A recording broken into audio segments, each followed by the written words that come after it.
Welcome back to Pace Immigration one more time, talking with immigration lawyer extraordinaire Andy Semotiuk from Pace Law Firm. Andy, time for the speed round. You ready? Yes, let's go. Okay, here these are all questions as usual, taken from Facebook, Twitter, LinkedIn, but today all from Facebook. Oh, interesting. Okay. Here we go. I worked as a tour guide and tour operator. I can speak and write English very well. I'm 32 years old, married. I have a son. I have a university degree in tourism. My dream is to immigrate to Vancouver, Canada. Do I have a chance? Tourism. We're going to need a job offer from someone in Vancouver to sponsor this person with his family to Canada. We don't know what the wife is doing. Maybe the wife has got some sort of occupation that could open the door for us. But it sounds like more than likely we're going to need to go through a two-step process. First step is a temporary work permit, and then after 2 years apply inside Canada for permanent status. As for the temporary work permit, that's a two-step process. First, a labor market opinion, evidencing that there are no Canadian workers ready, willing, and able to take this particular work, and then the work permit. He's got to do some searching on the internet, see if he can find someone who might be willing to sponsor him. I would recommend a visit to Canada and, just pound the pavement, see if you can find some employers that would be interested in working with you. Okay. By the way, the work permit thing, he says he's got the wife, he's got the son. Right. Let's say you do get a work permit. Does that mean the whole family can come with you? Yes, you can apply. It depends on the circumstances. Initially, usually someone who's coming in as a temporary worker does not get a blanket family come on into Canada thing. You leave your family behind. That's Canada's guarantee that at the end of the authorized period of stay, you will return to your home country. Okay. But over time, you can bring your family in with you, and it depends on the circumstances. Sometimes you can bring a wife with you.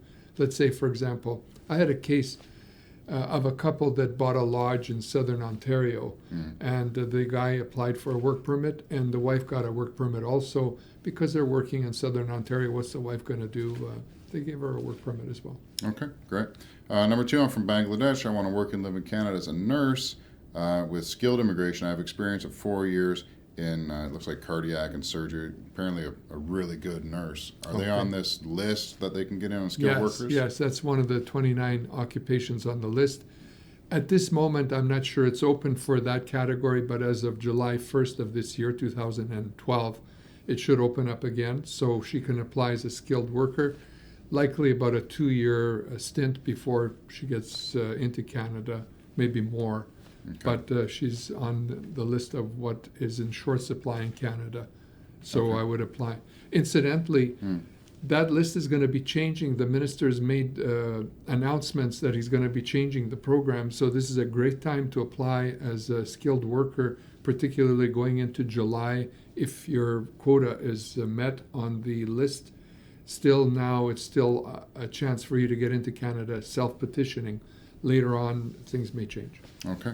Number three says, I am from India. I'm now in the UK on a Tier 2 ICT visa. More alphabet soup here. Yes. A Tier 2 ICT visa. I'm working as an IT consultant with over 9 years of IT experience. I've been into consulting for 4 years now and was into software testing for over 5 years.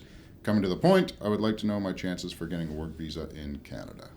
Okay, this goes back to the IT program that was in effect in Canada, where they had a blanket labor market opinion for certain categories of people in IT.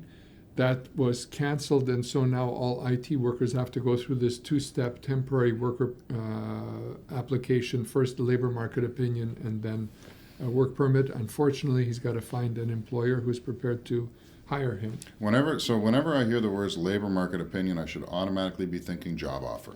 Yeah. Someone's got to give you a job offer. Yes, yeah. Okay. Now, sometimes these people can come in as a transferee from abroad. So if a company is employing them overseas, for example, Microsoft, and they transfer them to Canada, in that circumstance, you don't need a labor market opinion, and it can be done as an intercorporate transferee, but it depends on whether you're working for someone big overseas. Okay.